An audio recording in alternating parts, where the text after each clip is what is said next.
ఒక special guest తోటి మీ ముందుకు వచ్చాను.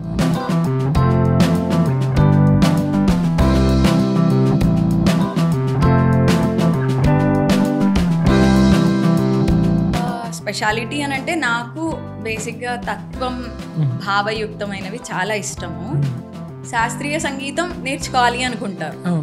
చాలా మందికి అసలు ఏ సంగీతం నేర్చుకుంటున్నామో కూడా తెలియదు. పిల్లల్ని తీసుకెళ్ళి అక్కడ సంగీతం నేర్పిస్తున్నారంట కదరా, అక్కడ జాయిన్ చేస్తాను అనేసి నేర్పించడం మొదలు పెట్టేస్తాను. సో బాల్యంలో మీ ఫ్రెండ్స్ ఎవరంటే నెక్స్ట్ పీఠాధిపతులు అయ్యేవాళ్ళు, సన్యాసులు, ఆ ఎన్విరాన్మెంట్ అన్నమాట. చాలా మంది పిల్లలు లేదు లేదు నేను మ్యూజిక్ నేర్చుకుంటానని ఇంట్రెస్ట్ చూపిస్తూ ఉంటారు. లేదురా నువ్వు బీటెక్కే చదవాలి అనేసి చాలా మంది చెప్తారు. లేదు నువ్వు ఇంజనీర్ అవ్వాలి, నువ్వు డాక్టర్ అవ్వాలి, దానిలోనే నీకు ఎదుగుదల ఉంటుంది ఫర్దర్గా ఫ్యూచర్లో అన్నట్టు చాలా మంది అదే అపోహలో ఉంటారు. కానీ ఆర్టిస్ట్కి నిజం చెప్పాలంటే ఒక ఐటీ ఎంప్లాయీ కన్నా కూడా మంచి కెరియర్ చాలా ఉన్నాయి. చిరునవ్వు చెదిరి మొక్కలైనది వెతికినా కందించవా, నా కళ్ళల రెక్కలు తెగిన క్షణమిది అతికి మరలా కూర్చవా. ఇవాళ ఒక స్పెషల్ గెస్ట్ తోటి మీ ముందుకు వచ్చాను. అంటే ఈ రోజుల్లో ఈ తరానికి సంబంధించినటువంటి శాస్త్రీయ సంగీత విధి విధానాలు, తర్వాత వాళ్ళ కెరీర్ బిల్ట్ ఎలా ఉంది. సో ఇలాంటివి మాట్లాడడానికి ఏమవుతుందంటే జనరల్గా కచేరీలు చేసేటటువంటి విద్వాంసులు ఎవరైతే ఉన్నారో, అంటే ఏ కోటి మ్యూజిక్ కాలేజ్ నుంచో లేకపోతే పెద్ద పెద్ద సభలలో వెరీ పాపులర్ ఉన్నటువంటి వాళ్ళు, రాజకీయంగా పలుకుబడినటువంటి వీళ్ళతో చేసినప్పుడు ఏమవుతుంది అంటే వాళ్ళ చరిత్రతో ఎక్కువ ఇంటరాక్ట్ అవ్వాల్సి వస్తుంది, వాళ్ళ గురించి పాడ్కాస్ట్ చెప్పాల్సి వస్తుంది. కానీ నేను ఈసారి ఏం చేశానంటే ఎక్స్క్లూజివ్గా ఎక్కువ శాతం దేవస్థానాల్లో, పీఠాలలో, అలాగే గురు పరంపరగా వస్తున్నటువంటి అనేక వేదికల ముందు మనకి ఇండియాలో పలానా టెంపుల్ కవర్ చేయలేదు అని కాకుండా అన్ని దేవాలయాల్లో, అది ఏ సాంప్రదాయానికి సంబంధించినటువంటిదైనా, శ్రీ వైష్ణవ దగ్గర నుంచి, శైవం దగ్గర నుంచి, కంచిపీఠం దగ్గర నుంచి, ఆళ్వార్ పీఠాల దగ్గర నుంచి అన్ని చోట్ల అనేక రకాలుగా తనదైన శైలిలో దేవుణ్ణి ఈ వయసులో స్తుతిస్తూ కీర్తిస్తూ, అభినవ్ మీరా అంటాను నేను జనరల్గా, ఎందుకంటే నాకు వారు ఫేస్బుక్ అండ్ ఇన్స్టాగ్రామ్ ద్వారా పరిచయస్తులు. But original name Vaishnavi from Guntur, ఇప్పుడు బెంగళూరు వాస్తవ్యురాలు. ఇప్పుడు కూడా అన్నమాచార్య సంకీర్తనకు సంబంధించి అనేక రీసెర్చ్, ఒరిజినల్ తాళపత్ర గ్రంథాల నుంచి ఓన్ రీసెర్చ్ చేస్తూ మీరు చేసిన అనుభవం, మీ జర్నీ నేను జనాలకి చెప్పాలని పాడ్కాస్ట్ అయిన వెంటనే బెంగళూరు నుంచి మన ఛానల్కి రావడం జరిగింది. Thank you so much Vaishnav గారు. నమస్కారం. సో ఫస్ట్ థింగ్ అంటే మ్యాక్సిమం మీరు ఇంట్రడక్షన్ ఇవ్వకుండా బోర్ కొట్టించుకున్న మామూలుగా నేను చెప్పేసా. ఫార్మోస్ట్ ఏంటంటే ఇప్పుడు క్లాసికల్ సింగింగ్ అంటే ఎస్పెషల్లీ దేవస్థానాల్లో దేవుణ్ణి యొక్క ఆరాధన పాయింట్ ఆఫ్ వ్యూలో ఎంతమంది కెరీర్ గ్రోత్గా తీసుకుంటున్నారు. ఎందుకంటే ఒక 6-7 నెలలు డిప్లొమా చేసో కొన్నాళ్ళు అవ్వగానే they want to start reality షోస్లోకి ఆడిషన్ ద్వారా వెళ్ళిపోయి they want become a popular singer. మీలాగా కెరియర్ని చూస్ చేసుకోవాలి అంటే అసలు ఎంత కష్టం, అంటే హౌ యూ స్టార్టెడ్, మీరు ఇలా ఎందుకు వచ్చారు, నెక్స్ట్ జనరేషన్కి మీరు ఏం చెప్తారు అనేది. చిన్నప్పుడు నాకు ఊహ తెలియని ఏజ్లో ఏదో చిన్న చిన్న, ఇప్పుడు ఎవరైనా ఇంటికి వస్తే వాళ్ళ మీద అంటే అమ్మ బాబాయ్ వచ్చారు ఇలా చెప్తాం కదా, సో అది నేను పాట రూపంలో చెప్పేదన్నట్టు ఎవరు వచ్చినా సరే. సో దాన్ని బేస్ చేసుకొని తినకు ఇంట్రెస్ట్ ఉంది అండ్ చక్కగా పాడుతుంది అన్నట్టుగా నా అంటే పేరెంట్స్ ఇద్దరు కూడా లేదు తినని సంగీతంలో జాయిన్ చేయాలి అన్న ఇంట్రెస్ట్తో సంగీతంలో నన్ను జాయిన్ చేశారు. Okay, at what age? 8 years. Okay okay. So అలాగా జాయిన్ చేశారు. ఇంకా అప్పటి నుంచి అంటే ఫస్ట్ కల్లరపూడి సుశీల గారి దగ్గర నేర్చుకున్నాను. అంటే ఇంటికి పక్కనే ఉండేవాళ్ళు, అక్కడ నేర్చుకోవడం జరిగింది గుంటూరులో. అంటే దూరం పంపించలేక బేసికల్గా ఇద్దరు ఎంప్లాయీస్ అనమాట. సో తాతయ్య నన్ను తీసుకెళ్ళి తేవడం దగ్గరే ఉంటుంది అన్నట్టుగా ఇంకా అక్కడ జాయిన్ చేశారు. ఇంకా అలా నా కెరియర్ అనేది స్టార్ట్ అయింది. నా 5th class చదువుతున్నప్పుడు కాంపిటీషన్స్కి వెళ్ళేదాన్ని. అండ్ అప్పటి నుంచి నా కెరియర్ కాంపిటీషన్స్తో స్టార్ట్ అయింది. తర్వాత 8th క్లాస్ నుంచి ఇంకా నేను ఇండివిజువల్గా అంటే సోలోగా క్లాసికల్ పర్ఫార్మెన్సెస్ ఇచ్చేదాన్ని. అక్కడ ఏదన్నా అంటే టెంపుల్స్లో స్టార్ట్ చేయడం జరిగింది, రామాలయం ఇలాగా చిన్న చిన్న దేవస్థానాలు. ఎందుకంటే అప్పటికి ఇంకా చిన్న పిల్లలమే, అంటే శ్రీరామనవమికి ఒక స్పెషల్ ప్రోగ్రామ్స్, లేకపోతే గణపతి నవరాత్రులు అలా యూ స్టార్ట్, దుర్గా దేవి నవరాత్రులు, శ్రీరామనవమి, వినాయక చవితి ఇలాగా టీటీడీ వాళ్ళవి టెంపుల్స్ ఉండేవి, కంచీపురం వాళ్ళవి. అలాగా అక్కడ ఉన్న వాటిల్లో నాతో కచేరీ చేయించేవాళ్ళు మా మేడం. అలాగా సోలోగానే కచేరీ చేయడం స్టార్ట్ చేశాను. 8th క్లాస్ నుంచి సోలో కచేరీలు చేయడం స్టార్ట్ చేశాను. ఓకే. జనరల్గా ఏమవుతుందంటే, ఫర్ ఎగ్జాంపుల్ ఒక డాన్సర్ ఉన్నాడు అనుకోండి, సింపుల్ చెప్తాను మీకు, వాళ్ళు అరంగేటం చేసినప్పుడు ఏదో ఆ జతులో కొంత నేర్పిస్తారు, వాళ్ళకు 4 పెర్ఫార్మెన్స్లు వచ్చు, ఆ 4 ఎక్కడికి పోయినా అవే వేస్తూ ఉంటారనమాట. అలా మీకు ఒక ప్యాటర్న్ ప్యాకేజ్ ఉంటుందా, ఈ గుడికి వెళ్తే ఈ పాటలు పాడాలి, ఇవి నేర్చుకొని ఉండాలి అని, ఆర్ దే రిక్వెస్ట్ యూ మాకు ఇలాంటి స్వామివారి మీద కావాలి, ఇలాంటి సాహిత్యం కావాలి అని సంథింగ్? How you prepared? అంటే మీరు పెర్ఫార్మెన్స్ ఇచ్చే ముందు, స్పెషల్లీ దైవ సన్నిధానం కాబట్టి చాలా జాగ్రత్తగా ఉండాలి, పెద్దవాళ్ళు ఉంటారు, రెగ్యులర్గా ఏదో పాటల ప్రోగ్రామ్ తప్పులు దొరికినా పర్లేదు అన్నట్టుగా ఉండదు అక్కడ పరిస్థితి. I know it very well. So how you prepared and మీకు ఎలా ఉంటుంది? అలా ఇవే సాంగ్స్ పాడాలి అని ఎక్కడా ఏం లేదు. కాకపోతే దేవీ నవరాత్రులకి ఎక్స్పెషల్లీ అమ్మవారి కీర్తనలు పాడడం అనేది ఆనవాయితీగా వస్తుంది. తర్వాత రాముల వారి పాటలు, కీర్తనలు ఇలాగా ప్రతి అంటే ఇప్పుడు శ్రీరామనవమికి రాముల వారివి వైష్ణవ సంకీర్తనలు పాడడం అనేది నార్మల్గా వస్తున్నాయి. సో అలానే పాడేవాళ్ళం. బేసిక్గా ప్రతి చోటకి ఈ 4 పాటలే పాడాలి అనేది ఎక్కడా లేదు. కచేరీలు చేస్తున్నప్పుడు మనం అందరి దేవుళ్ళవి పాడేయచ్చు. ఓకే. రఫ్గా మీకు ఎన్ని కీర్తనలు వచ్చు, కొత్తగా మీరు కంపోజ్ చేసి మీరు స్టార్ట్ చేసినామంటే ఈ జర్నీలో ఎనీ రఫ్ ఐడియా? లైక్ నేను ఒక 680 సాంగ్స్ వరకు నేను పాడతాను, అంటే కీర్తనలు, కృతులు కానీ ఏవైనా సరే. ఇంకా నేను ఇప్పుడు కంపోజ్ చేయడం స్టార్ట్ చేశాను. Okay, very nice. సో అయితే ఇప్పుడు జనరేషన్ వాళ్ళకి కూడా ఈజీగా అర్థం అవ్వాలి అనేసి ఇప్పుడు అన్నమాచారి కీర్తనలు ఉన్న భావం, నాకు ఎక్కువ అన్నమాచారి కీర్తనలు అంటే చాలా ఇష్టం. ఎందుకు అనంటే అవి జనానికి హత్తుకొని అవి కొంచెమైనా ఇంకా భక్తిని, వాళ్ళల్లో ఉన్న భక్తిని బయటకు తెస్తాయి అని ఒక చిన్న ఆలోచన. ఇప్పుడు ఉన్న యంగర్ జనరేషన్స్కి కూడా అన్నమాచార్య కీర్తనలు ద్వారా వాళ్ళకి భక్తి అంటే భక్తిని పరిచయం చేయాలి అని ఉంది. అంటే దేవుడికి దగ్గరగా అసలు ఏంటి వాస్తవం. నాకు బేసిక్గా చిన్నప్పటి నుంచి నేర్చుకున్న అనేక కీర్తనల్లో అన్నమాచార్య కీర్తనలో నాకు ఒక గురువు అయిపోయాయి. అంటే బేసికల్గా అన్నమాచార్యుల వారు రచించిన కీర్తనలు నాకు గురువు అయ్యాయి. Very nice. అంటే అవి కొన్ని మార్గాలని, పద్ధతుల్ని ఎన్నో నేర్పించాయి. ఓకే. సో ఇప్పుడు జనరల్గా అంటే ఒక డిగ్రీ ఆర్ ఒక ఎక్స్పోజర్ సోషల్ మీడియా వచ్చిన తర్వాత, మీరు చాలా బాగా పాడుతున్నారు, మా సీరియల్కి పాడతారా, సినిమాకి పాడతావా, ఇలాంటివి జనరల్గా వస్తూ ఉంటాయి కదా. Did any commercial work approach you or you don't want to get into there? అంటే ఇటువైపే ఉండాలి, ఒక ఆస్థాన గాయనిగా ఆఫ్ పీఠం ఆర్ అని అట్లా? చిన్నప్పుడు చాలానే వచ్చాయి. అంటే 7th క్లాస్ చదువుతున్నప్పుడు ఒక మూవీ నుంచి ఆఫర్ వచ్చింది. కాకపోతే నాకు ఎందుకనో తెలియదు, దేవుడి పాటలకి మాత్రమే, అంటే దేవుడి కోసం మాత్రమే నాకు ఈ గొంతు అన్నట్టుగా నేను ఫిక్స్ అయిపోయాను. చాలామంది చెప్పారు, ఎందుకు ఇలాగా చక్కగా వాటిలో సినిమాల్లో పాడితే చాలా ఫేమస్ అయిపోతావు కదా, పాడేయచ్చు కదా అనేవాళ్ళు. కానీ ఎందుకో అనిపించేది, అంటే చెప్పాను కదా, ఆ ప్రభావం అనేది నా మీద చాలా బాగా పడింది అన్నమాచార్య కీర్తనలు. కాబట్టి ఈ గొంతు ఇచ్చింది దేవుడు కాబట్టి ఆయన కోసమే స్తుతించాలి అన్న దాని మీదే ఉన్నాను. కాకపోతే తర్వాత ఈ మధ్య కాలంలో నాకు అర్థమైంది ఏంటి అనంటే, మనం కూడా కొంచెం మారి మోడర్న్గా ఇప్పుడు ఉన్న తరాలు, నేను ఇప్పుడు త్యాగరాజ కీర్తనలు ఇలా పాడుతూ ఉంటే అందరికీ చేరువ అవ్వట్ల. ఆ సాంప్రదాయ సంకీర్తనలు అంటే సంగీతం తెలిసిన వాళ్ళు మాత్రమే దాన్ని ఆస్వాదిస్తున్నారు.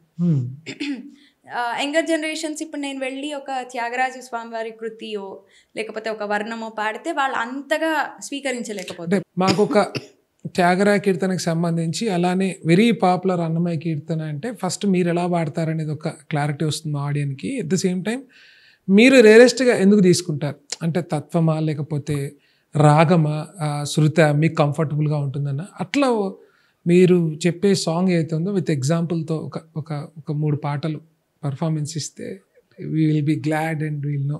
బంటూరీతి కోలు వియవయ్య రామ,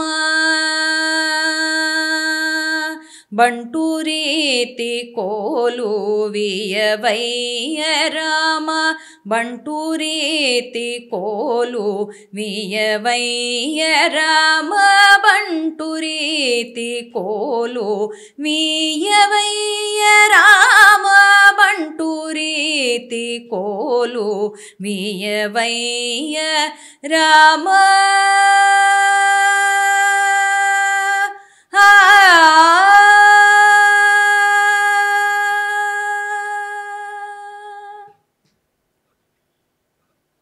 తుంట వింటి వాణి,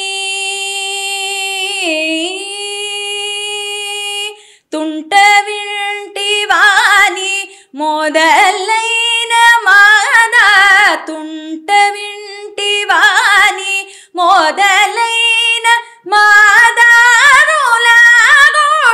నేల కులజేయుని బంటూరీతి కోలు వియవయ్య రామ.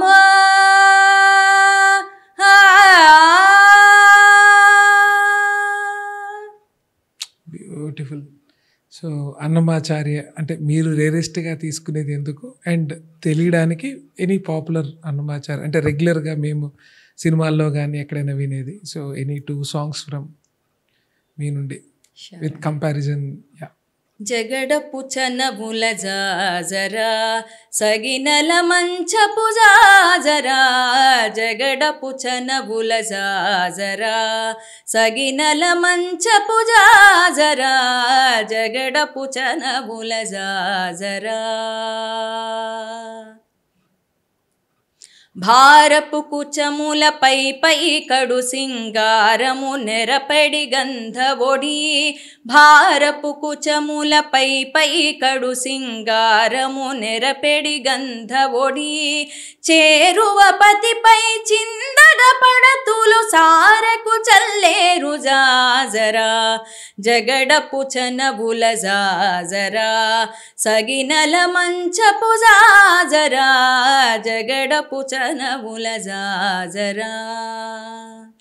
బ్యూటిఫుల్. అంటే ఒరిజినల్కి సినిమా అంటే ఆ ఫ్లెక్సిబిలిటీ తీసుకోవడం తప్పులేదు, కానీ కచేరీ ముఖంగా ఒక రకంగా లైవ్లో అంటే చుట్టూ ఇన్స్ట్రుమెంట్స్ ఉంటే ఇంకెంత ఉంటుందా అని.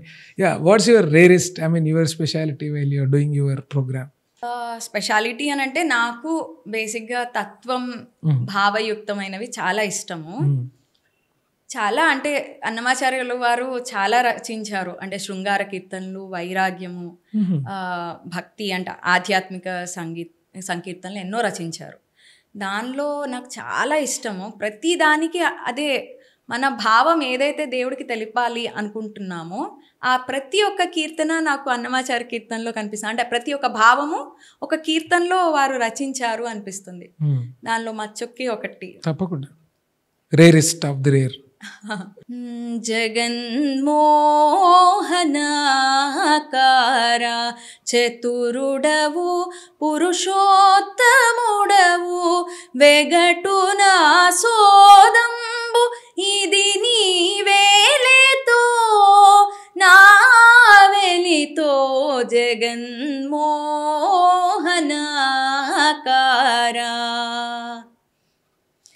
ఎన్ని మారులు సేవించిన కన్నులు తనియవు విన్నని కథామృతమున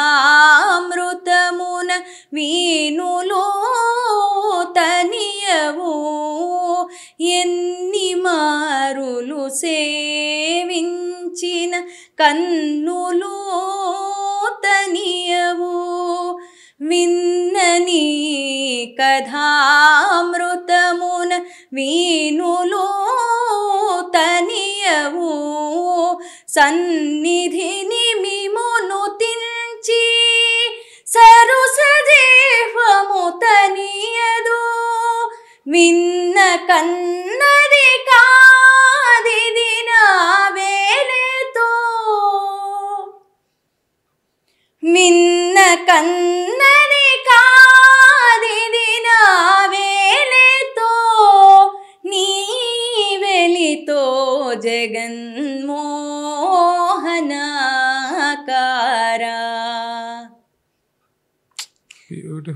ఈ కీర్తన చాలా ఇష్టమైన కీర్తన. ఆయనని ఎన్నిసార్లు చూస్తున్నా కూడా మనకి తనివి తీరదు. అది ఆయనలో లోపమో నాలో లోపమో తెలియట్లేదు. అంటే ఇంకా ఇంకా ఇంకా చూస్తూనే ఉండాలనిపిస్తుంది.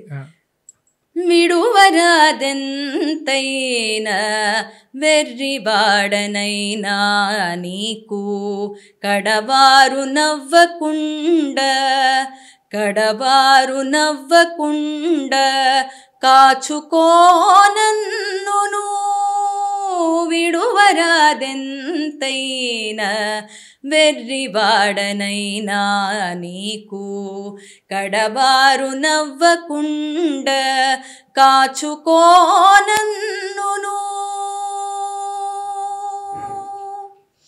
జ్ఞానము నేనెరుగ అజ్ఞానము నేనెరుగ మానను విషయములు మరిగి ఎంతైనా. జ్ఞానము నేనెరుగ అజ్ఞానము నేనెరుగ మానను విషయములు మరిగి ఎంతైనా. నీ నామము నుడిగి నీ దాసుడనను కొందు. నీ నామము నుడిగి నీ దాసుడనను కొందు. దీనికే వహించుకొని దిద్దుకోనన్నును. నీ నామము నుడిగి నీ దాసుడనను కొందు.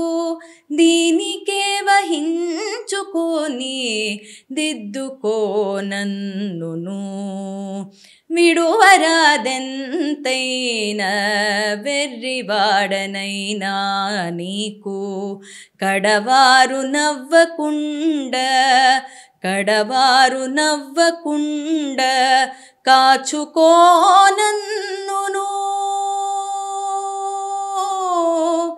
Venkatanatha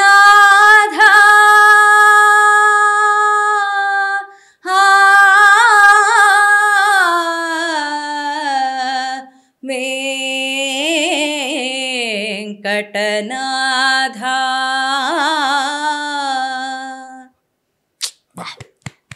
goosebumps literally. So చాలా రోజుల తర్వాత నాకు మాటలు లేవు, అంటే మైక్ ముందు నుంచి మాటలు లేవు అనకూడదు కాబట్టి కొద్దిగా తీరుకోవడానికి టైం పట్టింది. So beautiful. సో ఇట్లా ప్రతి పెర్ఫార్మెన్స్ ఇచ్చి అంత స్ట్రెయిన్ చేసి ఒక 2-3 hours ఇస్తారా మీరు? నేను ఫస్ట్ కచేరీ అదే చెప్పాను కదా, 8th classలో చేశాను. సో అది 2.5 గంటలు చేశాను. Oh my God. సో వచ్చినవన్నీ అలవోకగా అవలీలగా అలా వెళుతూ ఉంటే అందరూ అట్లా వినేసి, నాకు తెలిసి చైర్లు ఎత్తేవాడు కూడా ఇంకొక పాట పాడితే మేడం ఇంకో అరగంట వెయిట్ చేస్తాడు. ఆ రేంజ్ ఆఫ్ నిజంగా భక్తితత్వానికి మీరు తీసుకెళ్తారు. సో అందుకే you're this much off ground. ఈ పాట తత్వాన్ని అంటే లాస్ట్లో కడవారు కొన్ని రిపీటెడ్లో కూడా ట్యూన్లో ఉంటాను. అంటే ఎందుకు ఈ పాట మీకు ఇంత అంటే తత్వాన్ని can you please elaborate? So ఈ పాట, ఈ కీర్తన నాకు ఎంతో ఇష్టమైన కీర్తన. తిరుమల తిరుపతి వెంకటేశ్వర స్వామిని చూడగానే ఫస్ట్ నాలో వచ్చే మొదటి పాట. ఎందుకు అనంటే నాకు ఏమీ తెలియదు, కేవలం నారాయణ నారాయణ నారాయణ. ప్రతిసారి నేను తలుచుకునేది అదే, ఒక్క పదమే తెలుసు, నాకు ఇంకేమీ తెలియదు. ఆ తెలియదు అన్న దానిలోనే కేవలం ఆ నారాయణ అనే ఒక్క పదానికే నన్ను సరిదిద్దుకోవయ్యా స్వామి అని, ఇంకా ఏవో హోమాలు యజ్ఞాలు యాగాలు ఏమీ చేయనక్కర్లా, నారాయణ అనే ఒక్క పదాన్ని మాత్రమే నేను పలుకుతూ ఉన్నాను. దాన్ని ఒక్కదాన్ని తీసుకొని నన్ను నీ భక్తుడిగా స్వీకరించి దయచేసి నన్ను సరైన మార్గంలో ఉంచు తండ్రి అన్న రకంగా నేను ఆ భావనతో నేను పాడుతూ ఉంటాను. పైగా నేను ఎప్పుడు నారాయణ నారాయణ అంటూ ఉంటే ఇది నిజంగా నేను ఎదుర్కొన్నది. ఎలా అంటే అందరూ ఫ్రెండ్స్ చాలా ఫాస్ట్గా మూవ్ అవుతూ ఉన్న టైంలో నేను గుడికి, వాళ్ళు సినిమాకి వెళ్తుంటే ఆ సినిమానా నేను రాను అని గుడికి వెళ్ళేదాన్ని. నవ్వేవాళ్ళు కూడా, ఎందుకనంటే ఏంటి నువ్వేమన్నా సన్యాసి చిన్నపిల్లవి ఏంటిదంతా నువ్వు అన్నట్టుగా నవ్వేవాళ్ళు, హేళన కూడా చేసేవాళ్ళు. కానీ ఆ దానిలో ఉన్న అంటే ఆ భావం ఏదైతే ఉందో అది నాకు ఈ కీర్తనలో కనిపించింది. నేను ఎంతసేపు నేను నిన్నే స్మరిస్తూ ఉంటున్నాను, నన్ను చూసి చాలామంది నవ్వుకుంటున్నారు, దయచేసి అన్ని రకాలుగాను నువ్వు నన్ను ఆదుకో తండ్రి, కడవారు నవ్వకుండా కాచుకో తండ్రి. ఆ రకంగా నా పర్సనల్ గా చెప్పాను కదా, ప్రతి ఒక్క అన్నమాచార్య కీర్తన నా కోసమే రాశారా అంటే ఆ దేవుడికి నేను నా భావాన్ని వ్యక్తపరచుకోవడం కోసమే రచించారా అన్నమాచార్యుల వారు అన్నంత గొప్ప గొప్ప సంకీర్తనలు ఉన్నాయి అన్నమాచార్య కీర్తనలు. అలానే మా గురువు గారు గరిమల బాలకృష్ణ ప్రసాద్ గారు వాటికి ఎంతో మంచి సంగీతాన్ని స్వరపరిచారు. అంటే వింటుంటేనే ఒక ఇది ఉంది కదా, సో చేర్లెత్తి అడుగు ఇంకొక 2 పాటలు పాడితే బాగుండేమో మేడం అని అట్లా అనిపించినట్టు పాడతారు. ఒక 1.5-2 hours చేస్తారా సెషన్ కంప్లీట్లీ? అంటే సాంగ్స్ ఒక ప్రోగ్రామ్ ఎలా ఉంటుంది, మధ్యలో గ్యాప్స్ తీసుకొని ఇట్లా ఎక్స్ప్లెయిన్ చేస్తూ కూడా ఉంటారా? లేదండి, మామూలుగా కచేరీల్లో మనం పాడుకుంటూ వెళ్ళిపోవడమే, ఎక్కడా కూడా మనకి తత్వాన్ని ఎక్స్ప్లెయిన్ చేసే అవకాశం దొరకదు, అలాంటివి దొరకవు. తెలిసిన వాళ్ళు ఎంజాయ్ చేస్తారు, తెలియని వాళ్ళు 1-2 సార్లు మాత్రం అలా జరిగింది. ఓకే, వారు అడిగారు అన్నమాట, అమ్మ ప్రతి ఒక్క కీర్తనకి ఒక చిన్న intro bit, what is it about, దాని మీనింగ్ ఏదైనా కొంచెం భావం. అప్పుడు 1-2 ప్రోగ్రామ్స్ లో మాత్రమే అలా జరిగింది. అంటే వాళ్ళు అడగబట్టి చెప్పారు, రెగ్యులర్ గా అయితే అలా అడగరు. మామూలుగా మనం చెప్పుకుంటూ పాడుకుంటూ వెళ్ళిపోతాము, ఎక్కడ మనం చెప్పే అవకాశాలు. ఎంతసేపు ఉంటుందంటే అంటే మీకు ఉన్నటువంటి అంటే ఇన్స్ట్రుమెంటేషన్ సపోర్ట్ ఎలా ఉంటుంది, ఏమేమి ఉంటాయి, ఏంటి పరిస్థితి? మనం శాస్త్రీయ సంగీతంలో వాయిద్య సహకారానికి వయలిన్, మృదంగం ఇవి తీసుకుంటాం. అంటే మృదంగము, వయలిన్, తబలా కొన్ని అన్నమాచార్య కీర్తనలకి తబలా పెట్టుకుంటాము, వీణ, ఇవన్నీ కూడా వాయిద్య సహకారానికి వస్తుంటారు. సో అంటే ఒక ప్రోగ్రామ్ ఎవరన్నా ఫర్ ఎగ్జాంపుల్ కొత్తగా వస్తున్నటువంటి వాళ్ళు నాకు ఒక కచేరీ కావాలి అని మిమ్మల్ని సంప్రదిస్తే మీ దగ్గర వాయిద్య బృందం ఉందా, లేదా వాళ్ళు ఏమైనా అరేంజ్ చేసి సింగర్గా మిమ్మల్ని సెలెక్ట్ చేస్తారా? హౌస్ ద మీతో ప్రోగ్రామ్స్ ఎట్లా కోఆర్డినేట్ అవుతాయి? 2 రకాలుగాను జరుగుతుంటాయి. కొన్ని కచేరీల్లో మమ్మల్ని మాత్రమే పిలవడం జరుగుతుంది, అక్కడే ఆల్రెడీ వాళ్ళు ఆస్థాన సంగీత విద్వాంసులాగా కాబట్టి వాళ్ళతో వాద్య సహకారం వాళ్ళతోనే ఇప్పించుతారు. మనం జస్ట్ వెళ్ళి మనం అక్కడ ముందు రిహార్సల్స్ లాగా అది చేసుకుంటారు, ఏ సాంగ్స్ పాడుతున్నాం ఏంటి అని. కొన్నిటికి అవసరం లేదు, కొన్ని కచేరీలకి మాత్రం వారికి కూడా తెలియడం కోసం అనేసి రిహార్సల్స్ రా ఉంటాయి. బేసిక్గా అంత రిహార్సల్స్ చేయాల్సినంత అవసరం లేదు, ఎందుకంటే రాగము తాళము దాంతోనే వెళ్ళిపోతుంది కాబట్టి మనం పాడడం వాళ్ళకి మనం ఆవృతాలు ఎన్ని ఏంటి అనేది చెప్తాము, దాన్ని బట్టి ఇంకా వాళ్ళు వాయిస్తారు, సేమ్ రాగంలో వాయించేస్తారు. మీరు చెప్తుంటే నాకు ఇంకా డెప్త్కి వెళ్ళాలంది. హౌ ద మ్యూజిక్ నోట్స్ అంటే సరిగమపాలు అవి ఉంటాయి కదా, ఇప్పుడు కొత్తగా వస్తున్నటువంటి ఒక ఫ్లూటిస్ట్ ఆర్ వయలినిస్ట్ ఉన్నారనుకోండి, తనకి ఎక్కువ అన్నమాచార్య కీర్తనలు తెలియదు, బట్ దే వాంట్ వాళ్ళకి ఒక ఎక్స్పీరియన్స్ వస్తుంది, మీలాంటి వాళ్ళతో చేసినప్పుడు ఒక పేరు ఆ వేదిక ఎక్కే అవకాశం వస్తుంది కదా. So do you give the notes to them? అంటే హౌ యువర్ అంటే బ్యాక్గ్రౌండ్ ఎలా నడుస్తుంది? మీకు వచ్చు కాబట్టి అలవోకగా అవలీలగా మీరు పాడుకుంటూ వెళ్ళిపోతారు, మీతో పాటు సింక్లో ఉన్న వాళ్ళు ఇంతకుముందు చేసిన వాళ్ళకంటే ఉంటుంది. సో కొత్త వాళ్ళకి మ్యూజిక్ నోట్స్ ఉంటుందా, బయట అవైలబుల్ ఉంటుందా, నేర్చుకోమని చెప్తారా ముందే, హౌ దట్ వర్క్స్ అని? మంచి ప్రశ్న ఇది. మామూలుగా ఇప్పుడు పాటలు పాడుతాము అనేస్తారు, అది పాటలు పాడేటప్పుడు మనకి పైన స్వరజ్ఞానం లేకపోయినా కూడా వాళ్ళకి స్వతహాగా సంగీతం అంటే ఎక్కడ నేర్చుకోకపోయినా కూడా మీద ఆ కళ లోపల ఉండడం వల్ల చాలా మంది పాడేయగలుగుతాం అందరం. కానీ స్వరజ్ఞానం ఎప్పుడైతే ఉంటుందో మనం ఏం పాడుతున్నాము అనేది అర్థం చేసుకుంటూ పాడడానికి స్వరజ్ఞానం అనేది చాలా ముఖ్యం.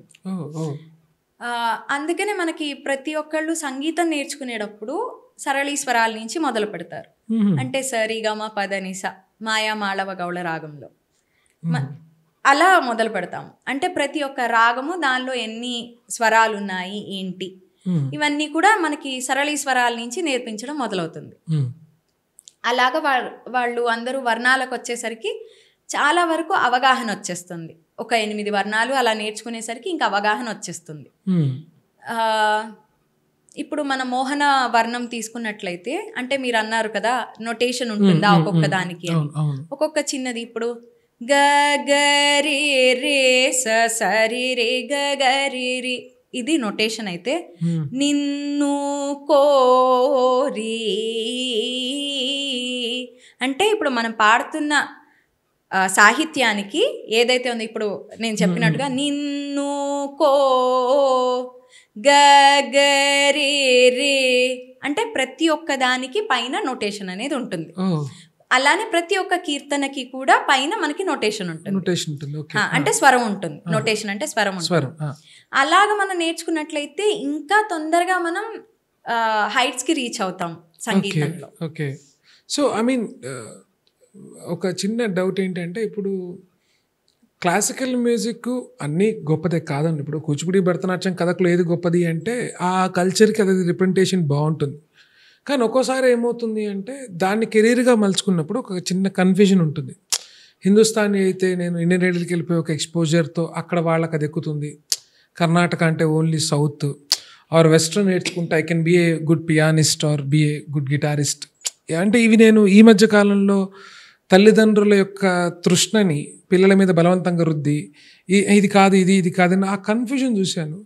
సో అంటే వీటిలో ఏది మంచిది అన్నటువంటి పిచ్చి ప్రశ్న నేను వేయను, కానీ which is good to which path అనేది మీరు విత్ యువర్ ఎక్స్పీరియన్స్ ఏమైనా చెప్పగలుగుతారా?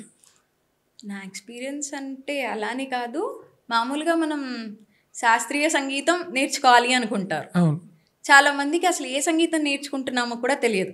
అవును. పిల్లల్ని తీసుకెళ్ళి అక్కడ సంగీతం నేర్పిస్తున్నారంట కదరా, అక్కడ జాయిన్ చేస్తాను అనేసి నేర్పించడం మొదలు పెట్టేస్తారు.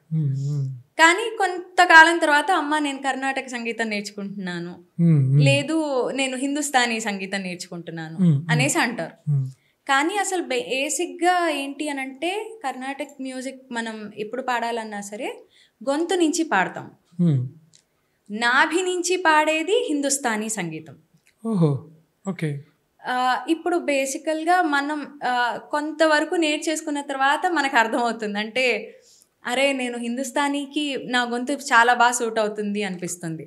కొంతమంది అది నేర్చుకున్న తర్వాత లేదు నాకు కర్ణాటిక్ మ్యూజిక్ చాలా బాగా నాకు ఈజీ అవుతుంది, నేను దీన్ని బాగా పెర్ఫార్మ్ చేయగలను. ఇప్పుడు నా వాయిస్ కల్చర్కి నాకు హిందుస్థానీ చాలా బాగా అనిపిస్తుంది. Oh suitable. Okay. But you learned. నేను కానీ కర్ణాటక మ్యూజిక్ నేర్చుకున్నాను. అలాగా చాలా మందికి జరుగుతుంది, ఎందుకనంటే తెలిసి తెలియని వయసులోనే మనం జాయిన్ జర్నీలో ఉంటాం. ఓకే.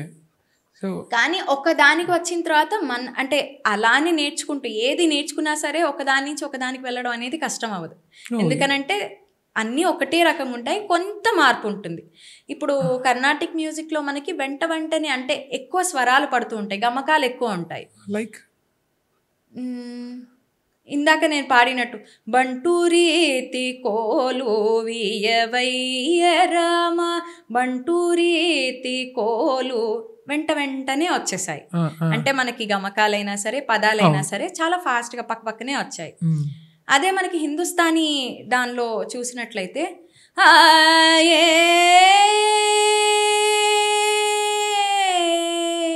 గిరిధర్ ద్వారే మోరే ఘోరే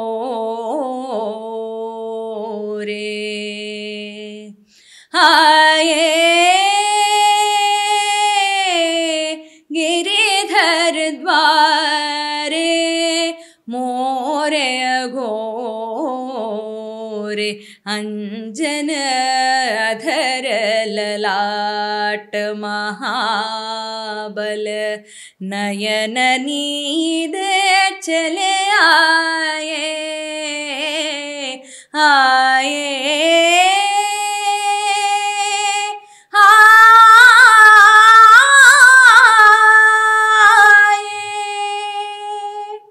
ఇది. సో పక్కన రాకుండా ఆలాపన ఆలాపన దీనిలో చాలా మనం తీసుకోవడానికి అవకాశం ఉంటుంది.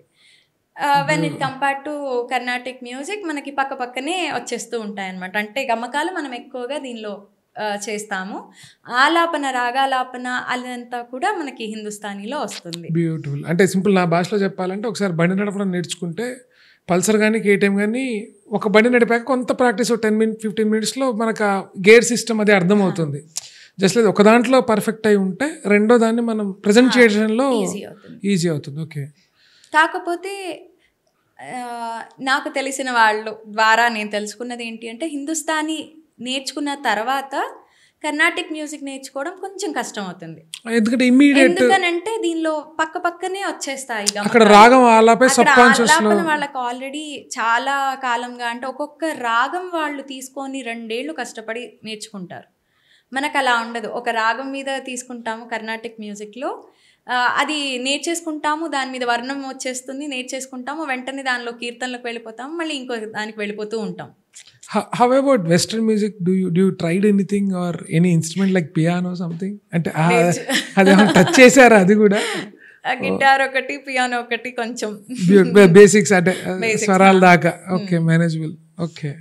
పియానోలో కొన్ని కీర్తనలు, తర్వాత త్యాగరాజ స్వామి వారి కృతులు, అలా కొన్ని. అరే ముందే చెప్పుంటే తెప్పించుండే వాళ్ళకి మంచిగా. అంటే ప్రతిసారి ఆ చిన్న తీసుకుని హ్యాపీ బర్త్డే కొట్టే చూపిస్తుంటారు జనాలు. ఎవరన్నా చేసేవాళ్ళు ఉంటే piano, that will be very happy. So కొన్ని రాగాల మీద నేర్చుకున్నాను. You wanna present anything in Western? Please. And the head hangs slowly, chairly slowly taken, and the violence caused silence.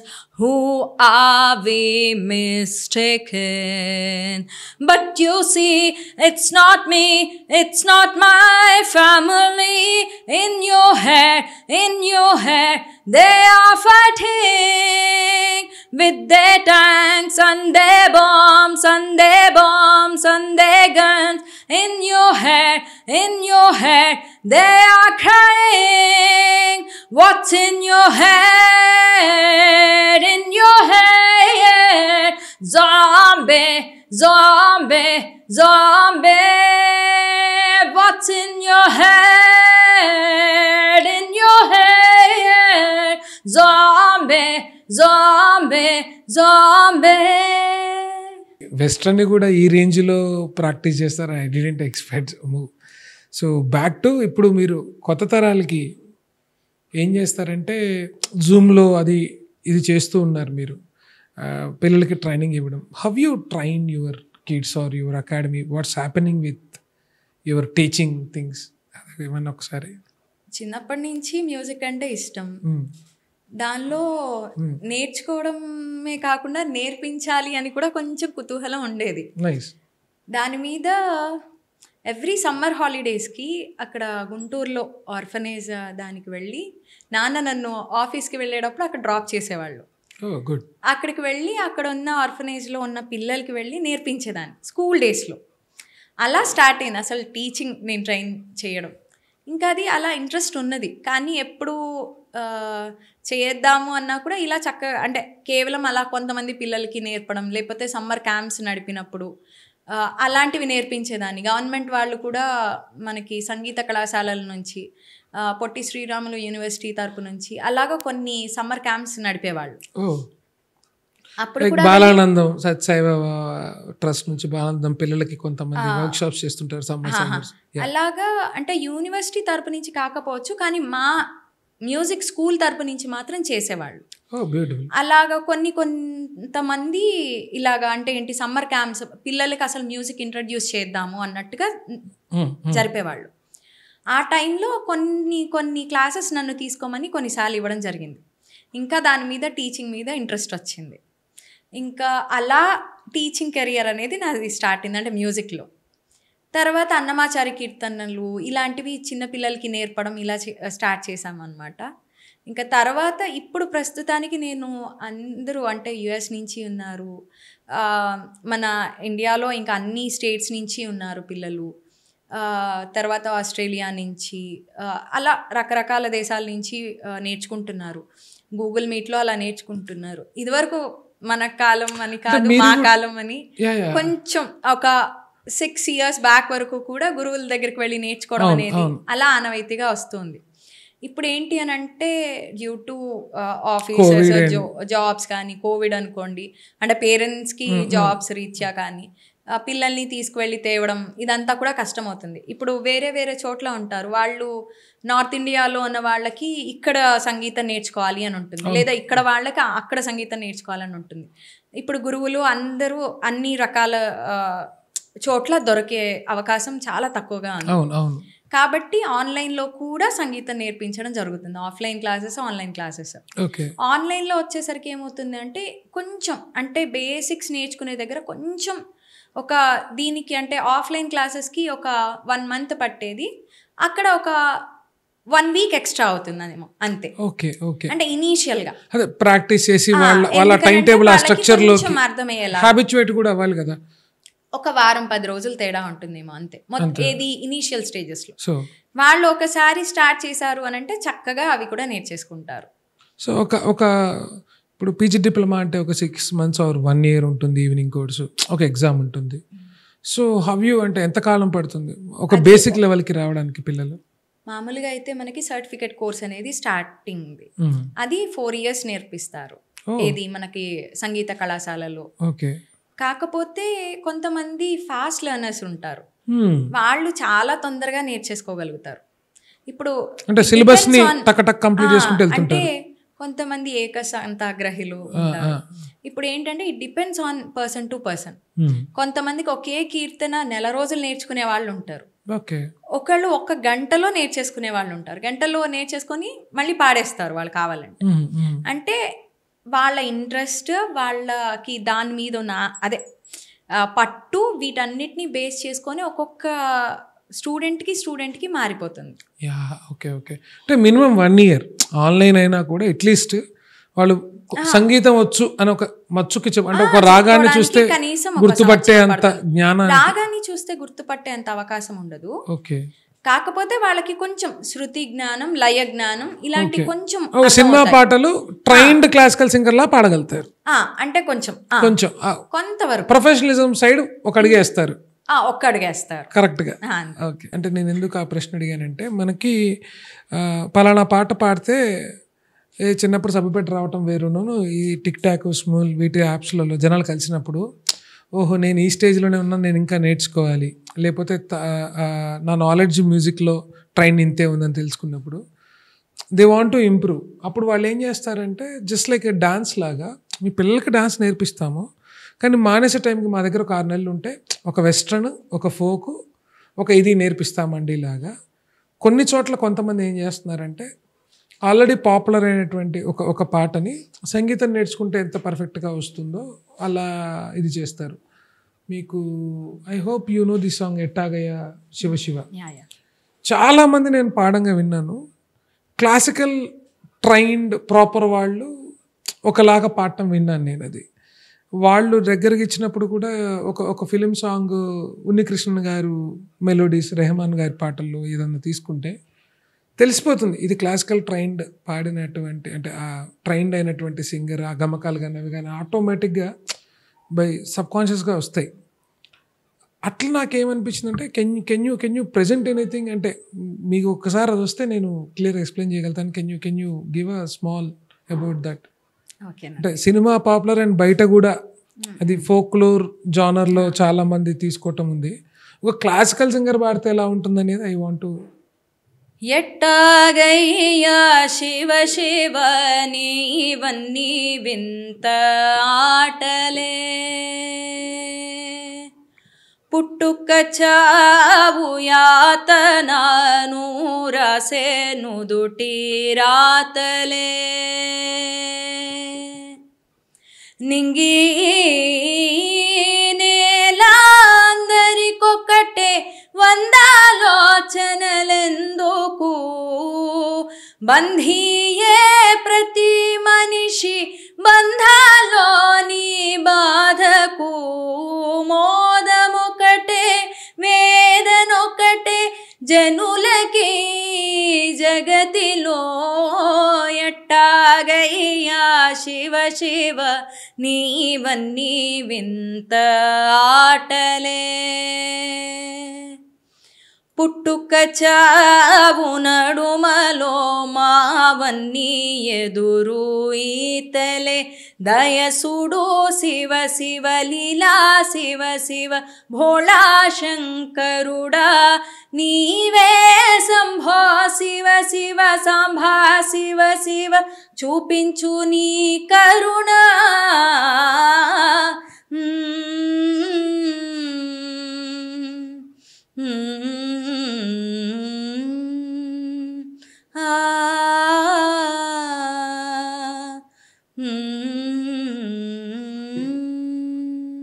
Beautiful. Back to అంటే పెర్ఫార్మెన్స్ని కాస్త అంటే వేగా వెళ్తున్నాను అనుకోవద్దు. Can I share your number while you are working to online classes? Is that okay? Yeah. And Vaishu Shetty is your insta handle. Vaishu vocals. Vaishu vocals. So could you please spell it? And వినే వాళ్ళకు కూడా మీ నెంబర్తో పాటు ఆన్లైన్ క్లాసెస్ కోసం teacher గారిని సంప్రదించండి అని. VAISHU okay, VOCALS vocals. Beautiful. So మీకు డిస్క్రిప్షన్లో కూడా లింక్ పెడతాను విత్ మ్యామ్ నెంబర్ తోటి. మీ పిల్లలకి స్పెషల్లీ కొత్త వాళ్ళకి మేము శృతిలయ జ్ఞానం ఉంది కానీ ఎక్కడో ట్రైన్డ్ అవ్వాలనుకుంటున్నాం, టైం దొరకట్లేదు, లేదా మా ఇంటి దగ్గరలో ఎవరు లేరనుకున్న వాళ్ళు, she's ready to give a guidance. మీరు చెప్పినట్టుగా మినిమం ఒక 6 months నుంచి సర్టిఫికేషన్ కోర్స్ దాకా డిప్లొమా వరకు నేర్చుకోవచ్చు. అంటే వాళ్ళ దాన్ని బట్టి MA చేసుకోవచ్చు, ఏదన్నా చదవచ్చు. అదే కాకుండా మనకి ఆల్ ఇండియా రేడియోలో మనకి చాలాసార్లు ఆడిషన్స్ పడుతూ ఉంటాయి, వాటికి మనం ట్రైనింగ్ ఇస్తాము. తర్వాత అసలు ముందు పాడడం ఎలాగా అనేది వాళ్ళకి వస్తే బేసిక్స్ ఏదైనా సరే వాళ్ళు చేయగలుగుతారు. Very good, very good. మ్యూజిక్లో ఇంట్రెస్ట్ ఉన్న వాళ్ళు. కొంతమందికి స్వరజ్ఞానం అక్కర్లేదు, మాకు ఏదో అంటే స్వరజ్ఞానం లేకుండా ఎవరు పాడలేరు నిజానికి, కానీ స్వరం తెలియకుండా పాడేయగలుగుతారు. అంటే ఆ కళ వాళ్ళల్లో ఆల్రెడీ ఇన్బిల్ట్గా ఉన్నది. అలాంటి వాళ్ళకి శృతి లయతో కొన్ని కీర్తనలు, వాళ్ళకి ఏంటంటే నాకు సంగీతం వద్దండి, మాకు ఓన్లీ పాటలే కావాలి, అన్నమాచార్య కీర్తనలు, పురంధరదాస్ కీర్తనలు అలా నేర్చుకొని పాడిన వాళ్ళు కూడా చాలా బాగా పాడుతున్న వాళ్ళు ఉన్నారు. ఓ బ్యూటిఫుల్. అంటే వాళ్ళకి బేసిక్స్ తెలియని వాళ్ళు కూడా, వాళ్ళకి అంటే చిన్నప్పటి నుంచి వినికిడితో ఏదో ఒక సినిమా పాట పాడేస్తూ ఉంటారు వినికిడితో. దానిలో కూడా వాళ్ళు కరెక్షన్స్ చేసుకొని చక్కగా నేర్చుకుంటున్న పిల్లలు ఇప్పటికీ ఉన్నారు. కొంతమంది అంటే సరిగమల నుంచి నేర్చుకోవడం. కాకపోతే నన్ను అడిగితే స్వరజ్ఞానంతో నేర్చుకునే సంగీతానికి ఏంటంటే ఎక్కువ సస్టైనబిలిటీ ఉంటుంది. అంటే బిహైండ్ ది సబ్జెక్ట్ తెలుస్తూ ఉంటుంది కాబట్టి దాన్ని దేనికన్నా అప్లికబుల్ చేసుకోవచ్చు. If you know the formula you can do the calculations. Same రెగ్యులర్గా నాకు రిజల్ట్స్ తెలిసి క్యాల్కులేషన్ వెనక్కి వచ్చే కన్నా that will be more. So me career అనాలా ఆర్ వైషు వోకల్స్ అకాడమీ అనాలా, awards and rewards, what's happening? I mean చాలా సందర్భాల్లో ఎంతోమంది పెద్ద గురువుల్ని అన్ఎక్స్పెక్టెడ్గా కలిసి ఉండొచ్చు, వాళ్ళ బ్లెస్సింగ్స్ వచ్చి ఉండొచ్చు, ఒక్కోసారి అంత దూరం వెళ్ళి ఎక్స్పెక్ట్ చేసి దొరక్కపోయి ఉండొచ్చు. సో ఆ రెండు మీ జర్నీలో ఏమన్నా షేర్ చేస్తే దట్ విల్ బి. కష్టాలైతే ఎప్పుడు అవ్వలేదు. అంటే రీజన్ ఏంటి అని అంటే అంతా ముందుగానే ప్రీ ప్లాన్డ్గానే అయిపోతూ ఉంటాయి. తిరుమల తిరుపతి దేవస్థానం దాస సాహిత్య ప్రాజెక్ట్ తరపున చాలా చోట్లకి వెళ్ళి పాడడం జరిగింది. తిరుమలలో ఏకాంత సేవలకి పాడడం జరిగింది, అంటే ఊంజల సేవ వాటికి పాడడం జరిగింది. తర్వాత జయేంద్ర సరస్వతి స్వామివారి దగ్గర కూర్చొని ఎన్నోసార్లు అంటే కచేరీలు చేశాను. అలానే కాకుండా స్వామివారి దగ్గర కూర్చొని పాడే అవకాశాలు వచ్చాయి. ఇంకా చక్కగా స్వామివారి దగ్గర చిన్నప్పుడు అంటే స్కూల్ డేస్ నుంచి అనుకోవచ్చు, ఇంకా స్వామివారి దగ్గర అక్కడ కూర్చొని పాడడం మొదలు పెట్టేదాన్ని. అలాగా గురువులు అన్నారు కాబట్టి చెప్తున్నాను, అలా అంటే స్వామివార్లు అని. అలాగా ఎక్కువ నాకు జయేంద్ర సరస్వతి స్వామివారితో ఎక్కువ ఉండేది. స్వామివారు కూడా నన్ను అడిగి కురై ఓన్రో మిల్లయి లేకపోతే జగజ్జనని ఇలాగ స్వామివారికి ఇష్టమైన కొన్ని కీర్తనలు ఉన్నాయి, అవి అడిగి పాడించుకునేవారు. నేను పాడుతూ ఉంటే వారు కూడా నాతో పాటు పాడేవారు. ఆ టైంలో ఎక్కువ మంది జనాలు లేకపోయినా ఉన్నప్పటికీ కూడా ఒక్కొక్కసారి నన్ను పాడమ్మా అనేవాళ్ళు. నేను అక్కడ పక్కన కూర్చొని పాడుతూ ఉండేదాన్ని. చిన్నదాన్ని కదా, స్వామివారి పక్కనే అక్కడ కొంచెం కూర్చొని దగ్గరలో కూర్చొని పాడడం జరిగేది. స్వామివారికి అటు ఆదిత్య శంకరుని ఇద్దరు ఉండేవాళ్ళు, ఇటు పక్కన నేను కూర్చొని నేను పాడుతూ ఉండేదాన్ని. సో బాల్యంలో మీ ఫ్రెండ్స్ ఎవరంటే నెక్స్ట్ పీఠాధిపతులు అయ్యేవాళ్ళు, సన్యాసులు, ఆ ఎన్విరాన్మెంట్ అన్నమాట? లేదండి, వాళ్ళిద్దరు మామూలుగా స్వామివారికి అంటే మొత్తం చూసుకునేదంతా వాళ్ళిద్దరు. వాళ్ళు చిన్నపిల్లలే అప్పటికి. వాళ్ళిద్దరు అటు కూర్చునే వాళ్ళు, నేను ఇక్కడ కూర్చొని కీర్తనలు పాడుతూ ఉండేదాన్ని. So how about the north? They understand. అంటే మన త్యాగరాయ కీర్తులు అంటే ఇప్పుడు స్వామివారు అంటే వెర్ ఇట్ కమ్స్ టు ఇక్కడ సాంప్రదాయాలు అవి కొంత నార్త్కి భిన్నంగా ఉంటాయి కాబట్టి ఆర్ దే ఎంజాయ్స్ కర్ణాటిక్ ఈ పెర్ఫార్మెన్స్ని? They understand how is it goes? అంటే మీరు నార్త్ వెళ్ళి అక్కడ కంచి పీఠాలకు సంబంధించిన వాటిలో తెలుగు పాటలు పాడటం అనేది ఎంతవరకు? నార్త్ సైడ్లో అని అంటే మొన్న రీసెంట్గా జరిగింది ఒక ప్రోగ్రాం జరిగింది. అక్కడ మేము పురంధరదాస కీర్తనలు పాడడం జరిగింది దాస సాహిత్య ప్రాజెక్ట్ నుంచి. అక్కడ బేసిక్గా మనకి భావం కొన్ని కీర్తనలకి భాష అక్కర్లేదు. ఇప్పుడు నా దగ్గర నేర్చుకునే స్టూడెంట్స్ ఉన్నారు. కొంతమంది గుజరాత్ నుంచి ఉంటారు, కొంతమంది మలయాళీస్ ఉంటారు, గుజరాతీస్ ఉంటారు, చాలా మంది తమిళన్స్ కూడా తెలుగు కీర్తనలు అద్భుతంగా తెలుగు పాడతారు. They don't know the meaning but amazing కచేరీలు ఇస్తారు. అంటే కొన్ని కీర్తనలకి అసలు భాష కూడా అక్కర్లేదు. ఓకే, అంటే దానిలో నామాలు వచ్చేస్తూ ఉంటాయి. Like can you 1 or 2 lines? Sorry, ప్రతిదీ నేను మిమ్మల్ని పాట ద్వారా అడుగుతున్నాను, ఎందుకంటే నాకు పాడేవాళ్ళు దొరకరు టీచర్. ప్లీజ్. నారాయణతే నమో నమో, నారాయణతే నమో నమో, నారద సన్నుత నమో నమో, నారాయణతే నమో నమో. నమో నమో అనేది అన్ని భాషల్లో మనకి మామూలుగా ఉంటూనే ఉంటుంది. నారాయణతే అనేది నారాయణ. అలాగా భవనారద సన్నుత, అది సాంస్క్రిట్ వర్డ్ అని కూడా అనుకోవచ్చు. అంటే ప్రతి భాషలోనూ ఈజీ టు ఇండియన్ కల్చర్ ఉన్న వాళ్ళందరికీ అర్థమైపోతుంది. అలాగా ఇంకా కొన్ని కీర్తనలు ఉంటాయి. దానిలో నమో నమో కేశవ, నమో నారాయణ, నమో నమో మాధవ, నమో గోవింద, నమో నమో విష్ణు, నమో మధుసూదన, నమో నమో విష్ణు, నమో మధుసూదన, నమో త్రివిక్రమ, నమో వామన, నమో త్రివిక్రమ, నమో వామన. ఇది ఏ భాష వాళ్ళకైనా అర్థమైపోతుంది, నామాలతోనే ఉన్నాయి కాబట్టి. అలాంటి కీర్తనలు మనకి హిందుస్థానీలోనూ ఉంటాయి, మన ఇటు సైడ్ ఉంటాయి. కాబట్టి సంగీతానికి భావము అంటే రాగంతోనే సగం వచ్చేస్తుంది అని నా అభిప్రాయము. అంటే భావం ఎక్స్ప్రెస్ చేయడం అనేది ఆ ఉన్న ఏమనాలి దాన్ని, ఆ కీర్తన ఉన్న లిరిక్స్ ఏవైతే ఉంటాయో దాన్ని ఎలా చెప్పడం నేను అంటే దాన్ని దాని సాహిత్యాన్ని సంగీతంలో ఇంకా మనం ఎక్కువగా ఎక్స్ప్రెస్ చేయొచ్చు అని నా ఉద్దేశం. అది అయితే ఓం గోవిందనాయ, ఓం మధుసూదనాయ, ఓం వామనాయ ఇట్లా రెగ్యులర్ వెళ్ళే కన్నా సంగీతం ద్వారా వెళ్ళినప్పుడు ఆ నామం ఇంపాక్ట్ ఒక భజన లాగా ఒక తత్వంలో యూ కెన్.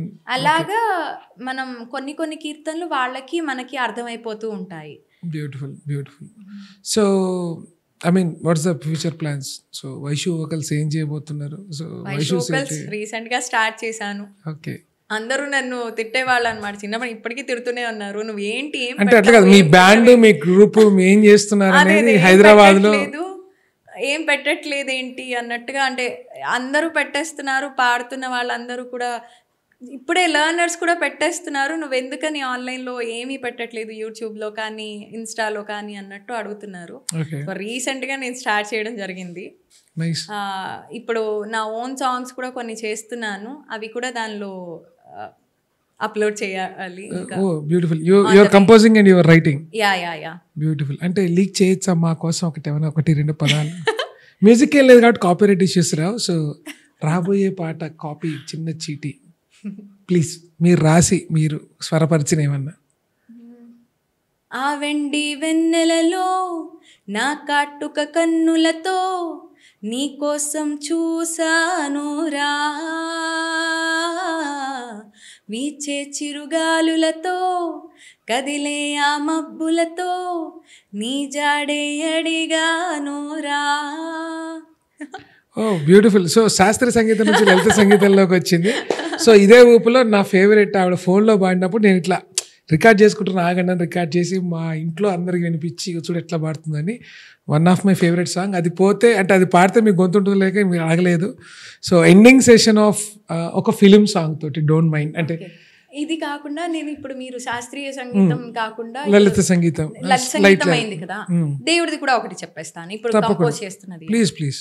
ఇది ఓన్ కంపోజిషన్ అన్నట్టు. దీనికి ఇంకొకటి ఇప్పుడు మహాశివరాత్రికి ఒక చిన్న ప్లాన్స్ ఉన్నాయన్నమాట.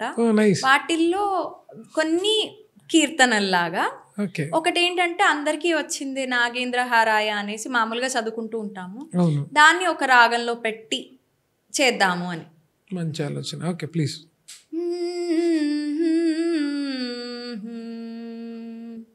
నాగేంద్రహారాయ త్రిలోచనాయ భస్మాంగరాగాయ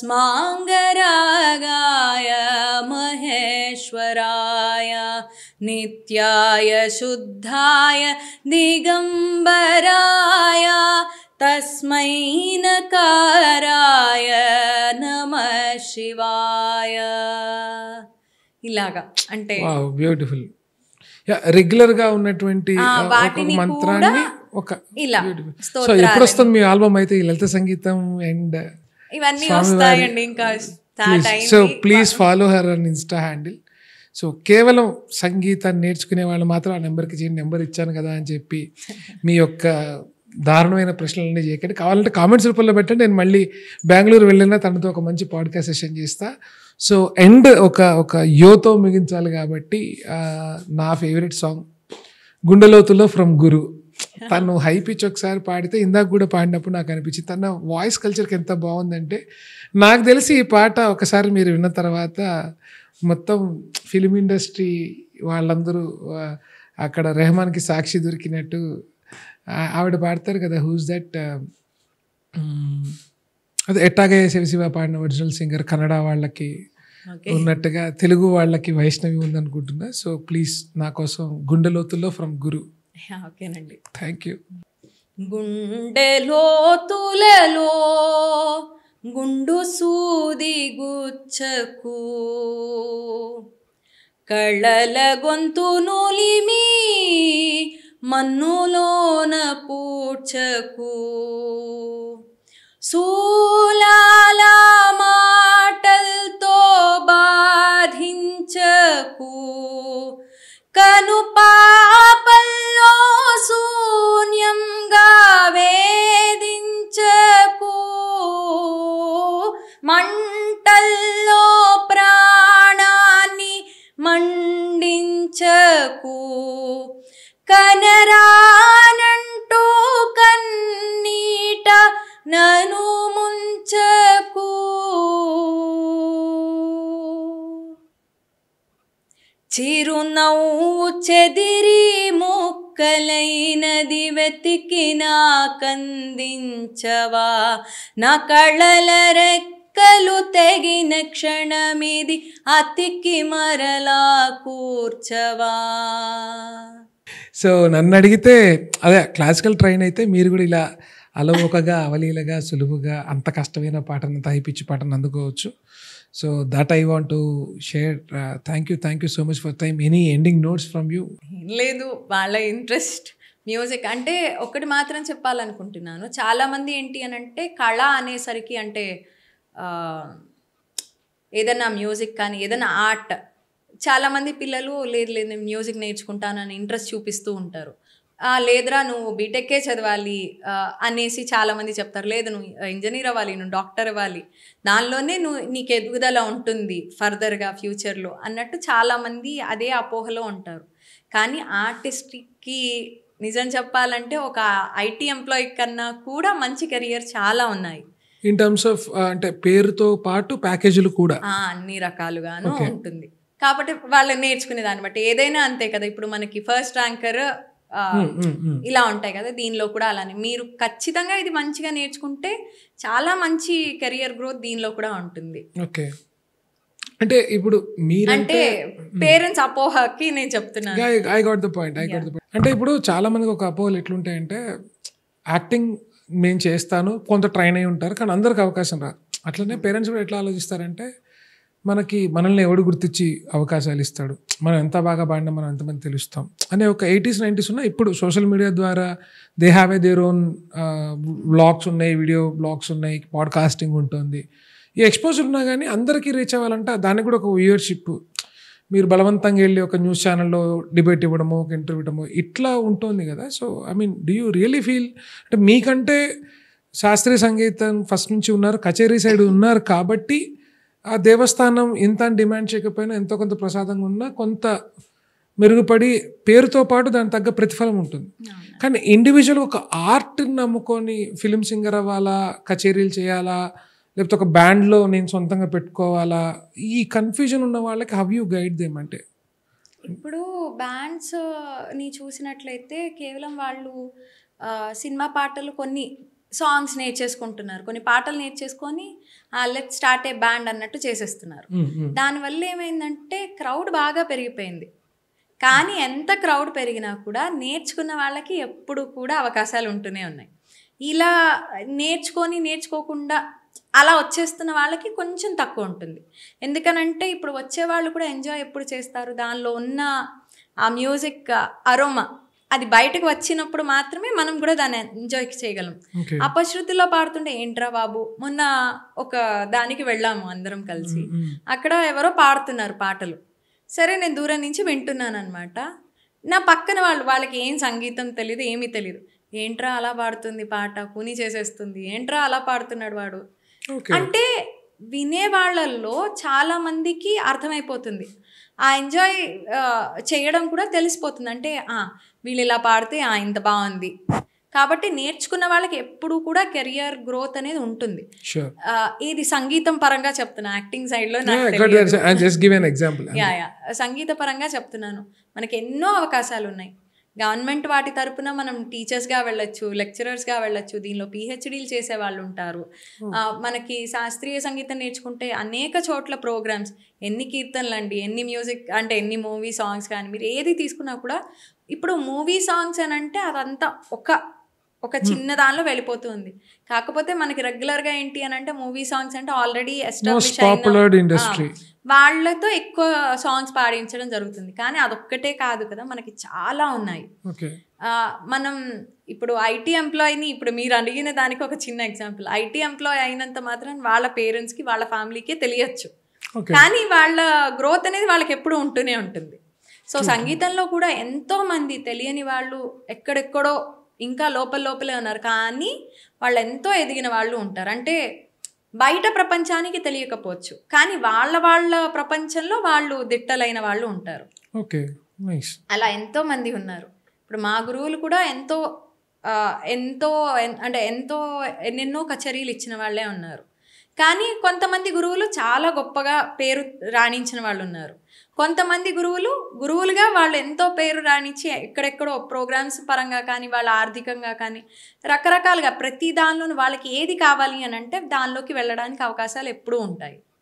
బ్యూటిఫుల్. సో వైషు నాకు సామాజిక మాధ్యమాల్లో పరిచయం అయినప్పుడు పాప ఆవిడ చాలా ప్యూర్గా శాస్త్రీయ సంగీతం, హనుమాచార కీర్తనలు, ఈ త్యాగరాజకృతులు ఇలానే ఉంటే నేను కొద్దిగా ఇట్లాంటి సినిమా పాటలు, ఇది పాడు, గీతాంజలిలో ఇది పాడు, నిన్ను కోరి తెలుసా నీకు, అది వర్ణం కాదు, ఇది ఒక సినిమాలో పాట ఉందని బాగా చెడగొట్టేసి ఆమని పాడవే పాట ఇవన్నీ చెప్తే ఇందులో ఎంత బాగుందా she uses to think. So అలా పరిచయమైనటువంటి podcast. Thank you so much, time ఇచ్చారు, హైదరాబాద్ రాగానే గుర్తుపెట్టుకుని మా స్టూడియోకి వచ్చారు. Thank you so much. Thanks అండి. థ్యాంక్ యూ, నాకు కూడా మంచి అవకాశం ఇచ్చారు. Thanks allot.